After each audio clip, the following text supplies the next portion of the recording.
Hey everybody, and welcome to episode 4 of Gooey's Dungeon Dive, the mini podcast where I chronologically rank every dungeon in the Zelda series. Today we are continuing our discussion on the original Legend of Zelda for the NES, and we're talking about level 4, the Snake, which, before we get into it, it's one thing that's interesting is this is the first dungeon in the game now that had like a special secret entrance. The first 3 dungeons were all cool looking entrances that you find throughout the overworld, iconic spots, especially level 1. I should have mentioned that before, but this one requires use of the raft, which is found in level 3, to take off from a little tiny dock in the water and find this secret little island that has an entrance. And I think that already is some cool points there. I think that's really fun. So back to the snake.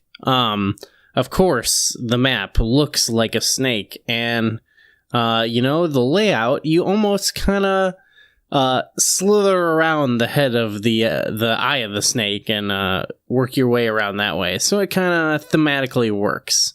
It's even got nice little touch. It's got a secret rupee room that's in the eye. That's not actually part of the map. It just looks empty, but you can bomb any wall from that side and get in there, which I think is pretty cool. And you know what? Speaking of secrets, we've got another old man hint in this dungeon, which gives us a little tip on where to find another tip or a hint on how to get to the next dungeon. So, very, very useful old man here for sure. I would say that this is, I wouldn't say it's a definite step up in difficulty. It really depends on what you've upgraded and, what enemies you find troubling. But there are some evolutions in this dungeon to be found. One is with the navigation. It's the first dungeon, I think, in the game now to have more locked doors than keys. You don't need to go through every locked door, and you can bomb walls and stuff like that, and you probably have some leftover keys from other dungeons, hopefully. So it just depends, but that could cause you some trouble there, for sure.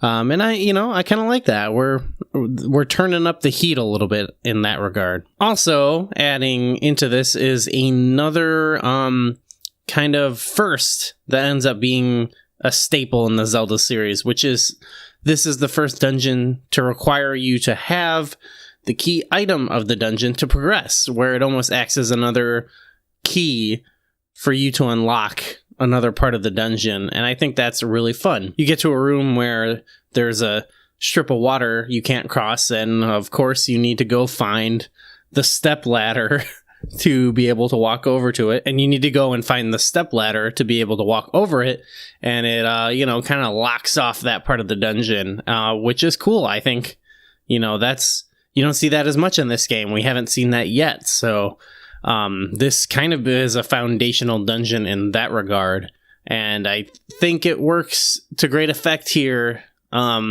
similar to some later Zelda games. So that's pretty cool. Stepladder in general is kind of cool. Like, it just makes, you go through a room and you gotta loop around because you can't walk on water. But now it kind of gives you the ability to sort of walk on water.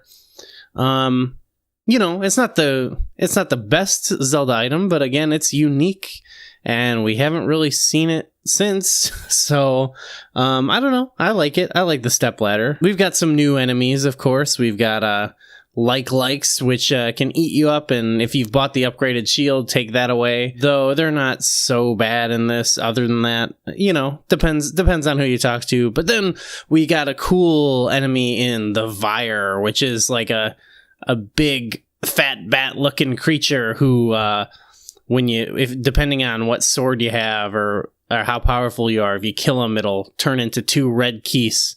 And I think they're really cool. Conceptually, and it's fun to like kill one and throw your boomerang out and kill the keys that come out of it, like if you time it right. Cool enemy. Another foundational aspect of here, and one that might up the difficulty a little bit, is that this is the first dungeon in Zelda to have a mini boss of sorts. Maybe you could count the Moldorm in level 2. Didn't really give that enough credit because that is a bit tougher, but I think this is the first true mini-boss, which is a Manhandla, which you see, which was the boss in the previous dungeon, so kind of soon to see it again, but I always love that when they come back for more, and now it's like, oh, remember this guy when you fought him? Well, now he's just a mini-boss. Can you only imagine what type of challenges are ahead? So seeing Manhandle again is cool. And of course, for the boss here, we have Gleeok, which is, again, another...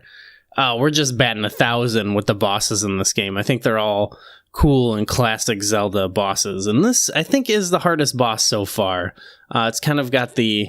It's kind of like Aquamentus, and it's a big dragon, but now it has multiple heads, and it just stands in place and shoots fireballs at you, much like Aquamentus. But I feel like they come more rapid fire, and you got to kill multiple heads, and when you kill one of them, one of the head flies off and starts shooting at you too and attacking you. So definitely a cool fight. I think Gleeok is really good. So major props to that. As you can tell, I really, really like this dungeon, and I think it's going to do well on our rankings. So let's bring up the list we've got so far. Level 1 has managed to stay in the number 1 spot since the beginning, just beating out level 3 and level 2. But you know what?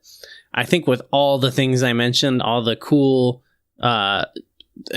foundational things in this dungeon, I think it just beats level 1.